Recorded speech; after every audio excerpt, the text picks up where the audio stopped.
Welcome to Comics Fantastic History. Today I have a frequent guest on, Rik Offenberger.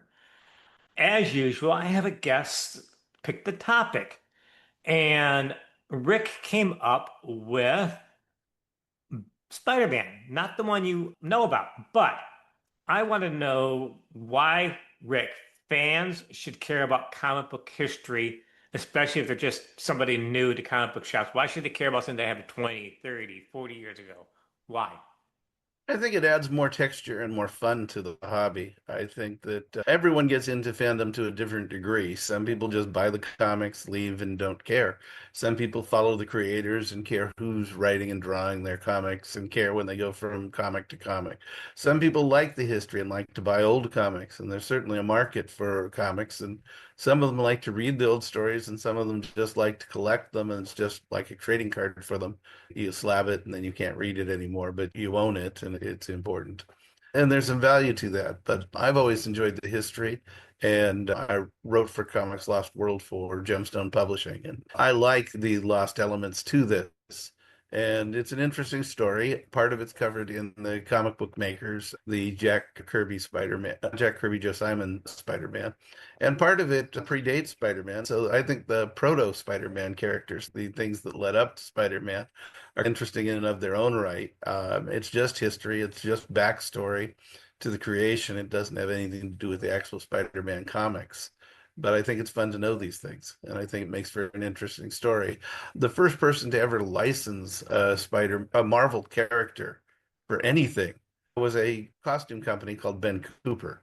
Ben Cooper had started making costumes in the 50s. I guess they started in the 30s, but they were really popular with Halloween costumes. You didn't think of Halloween without a Ben Cooper costume. They came out, they were boxes, they had a vacuum form mask that was almost the same but painted differently for each character. They had a smock that you'd wear, and sometimes the image was of the character or their costume, and sometimes it wasn't even 100% related to that. And before they ever licensed Spider-Man in the 50s, before there was a Spider-Man, they made their own Spider-Man. And it was a yellow costume with a web face, just like Spider-Man ended up with in the comics. Yeah. Myself, a history buff, and I do a lot of deep dives, but until you mentioned the Ben Cooper, I had never heard about it. When did you become aware about the Ben Cooper stuff, and why don't more people talk about it? There are podcasts online. You can see them on YouTube where they deep dive into this. But the Ben Coopers, there was a fly costume made for the Mighty Crusaders. It was the only Mighty Crusaders Ben Cooper costume. I've spent years looking for better pictures of it and images of it. And he was a less popular character than Spider-Man.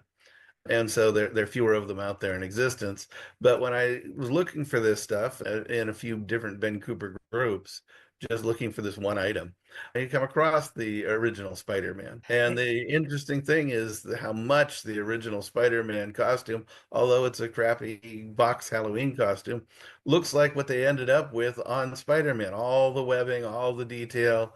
The Ben Cooper version is all yellow, as everyone knows spiders are.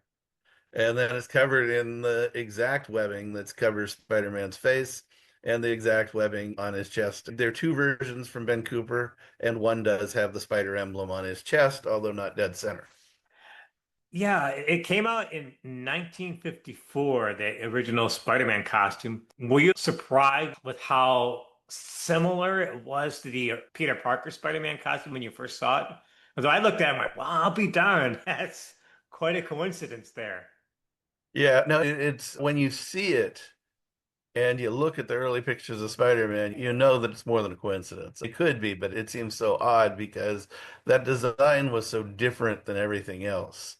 Stan liked the Golden Age characters and liked to borrow. Obviously, Captain America is the same Captain America from the 40s, but and they worked differently, where Stan would come up with an idea and he'd just present the idea the same way editors used to present it to writers at DC, and he'd present it to the artists, and the artist would then create something. And the artist would come and pitch ideas. And so Jack Kirby came in with the Spider-Man that Joe Simon had done for Harvey Comics and pitched it to Marvel when he was looking for work. Now, the Joe Simon Spider-Man has his own history. Joe Simon, there was a lot of time after the end of the Golden Age where the creators were trying to bring back the superheroes. And the publishers had trouble with the code, with the level of violence they were allowed, and the heroes fought, and fitting the heroes in and still finding an audience. And one of Joe Simon's pitches was he hired C.C. Beck, who had done their Golden Age Captain Marvel. And Beck had retired, and he hired C.C. Beck to draw his new Spider-Man character.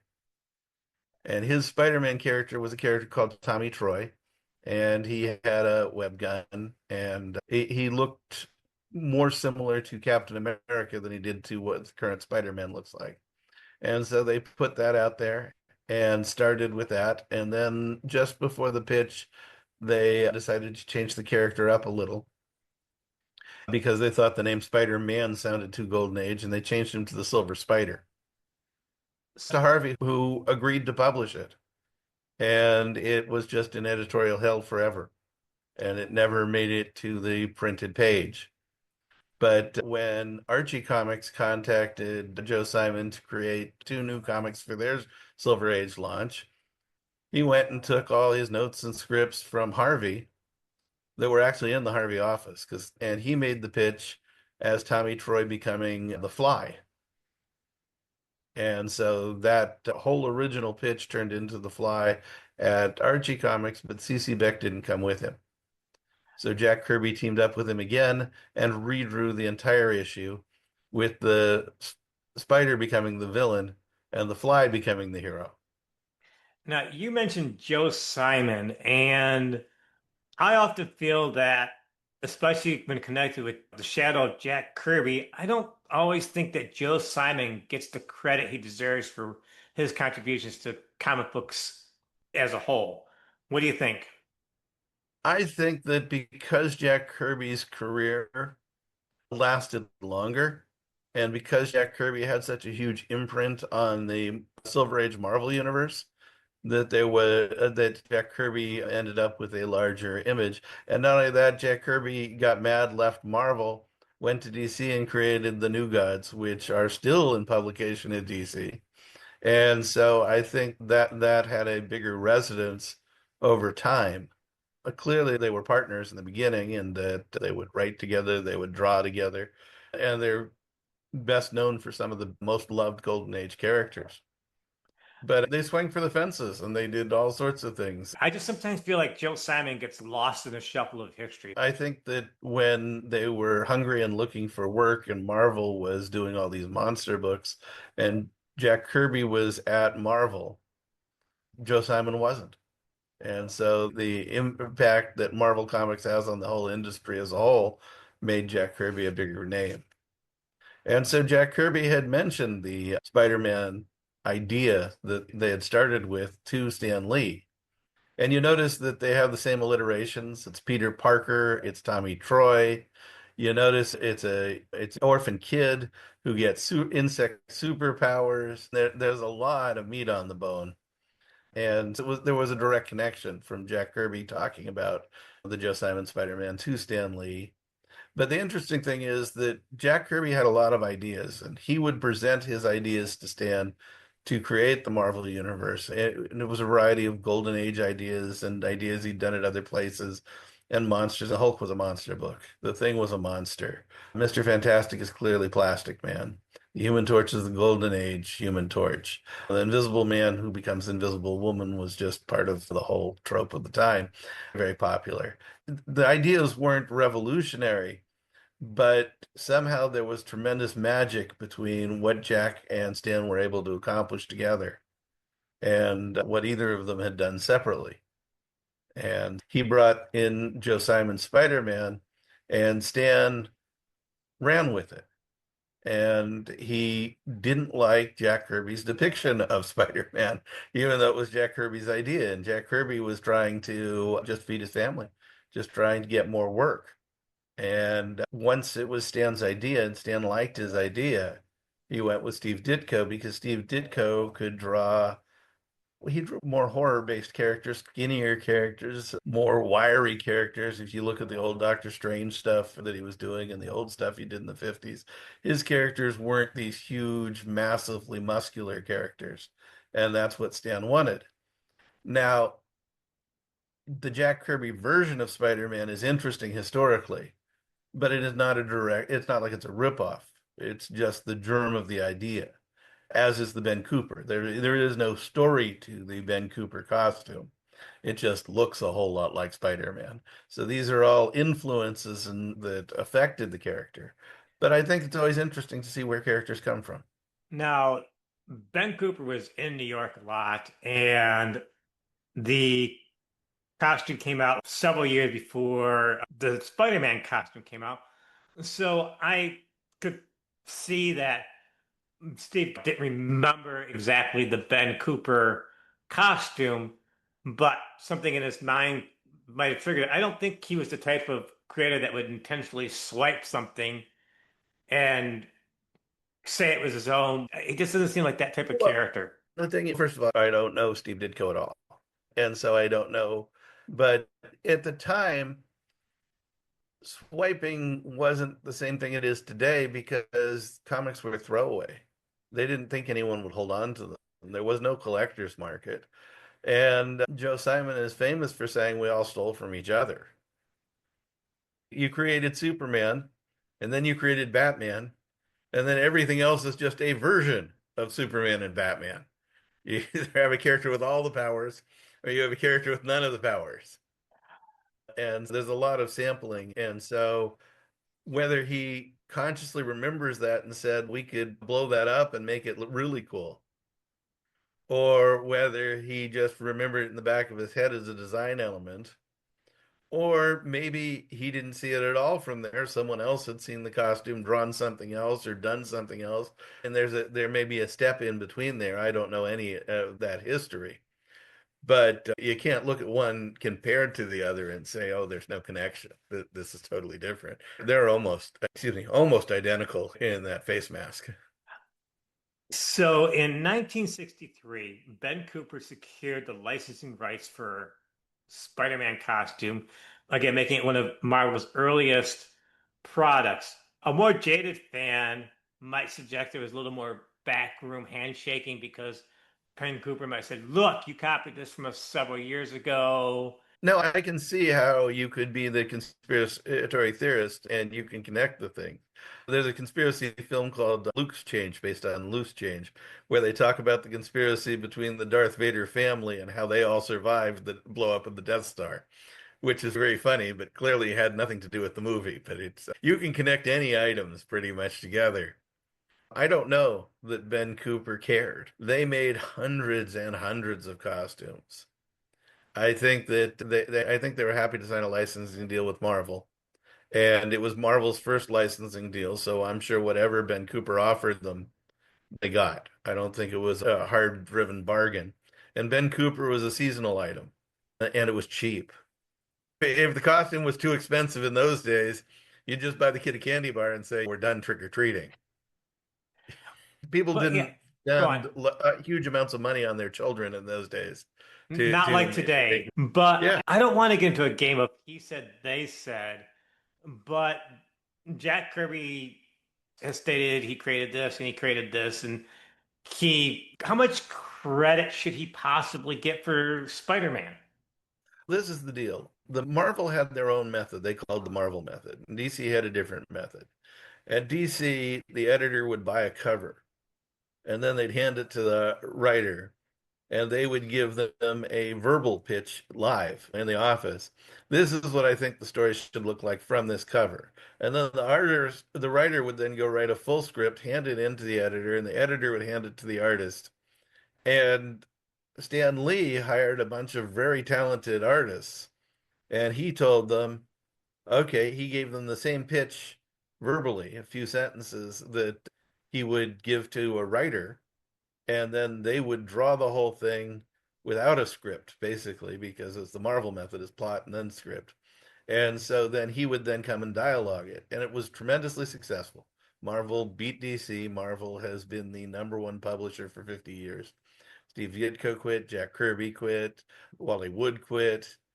They all felt like they were then the de facto, at least writing the plot, and they weren't getting paid or credited for it. But now you hear all the stories about people unhappy with the Marvel page rates. Maybe that was just the page rate that included that, because that's how Marvel operated.